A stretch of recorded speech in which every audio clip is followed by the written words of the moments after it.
Na mohoro maitu ni ati Ekuirwo Atano a Uici wa thimu nimarikite gukoma Guikio Ngono mwena wa industrial area guku mucii munene wa Nairobi, na maabitha a borithi marakorirwo kana ni makoretwo makiheana riboti ino makiuga atano aya aria amwe ni umwe wa kuma bururi wa Burundi gukirikana marehariirie gukorwo magitwara thimu ici bururi wa Burundi, na kuria makoretwo makirutithania wira na gikundi kimwe kiyaga thimu kana wikinai wa thimu guku bururi-ini wa Kenya.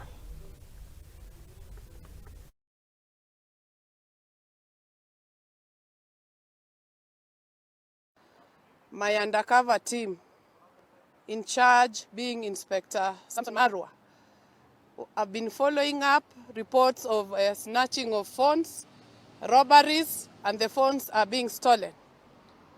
And we wanted to assist our members of public because of the outcry.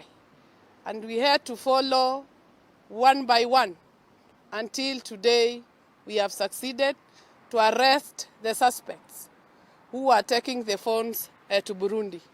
They were arrested within industrial area, Mogadishu Road, when they were about to deliver the phones for transit to Burundi.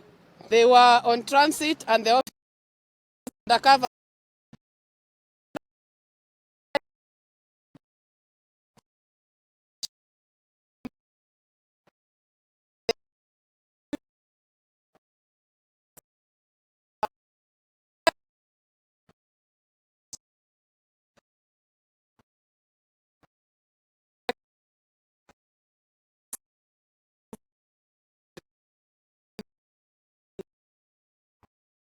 some of the foreigners are syndicate for the purpose of transportation outside the Kenyan.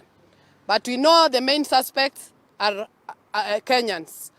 We'll get up with them. You have seen yourself, somebody is calling to still say he has more phones, which is supposed to be transported to Burundi. But we are going to get up with him, either this night or tomorrow very early in the morning, through our undercover team. These foreigners have found a ready market outside Kenya. That is why our detective try very hard to follow up on the matters of this phone snatching and robberies.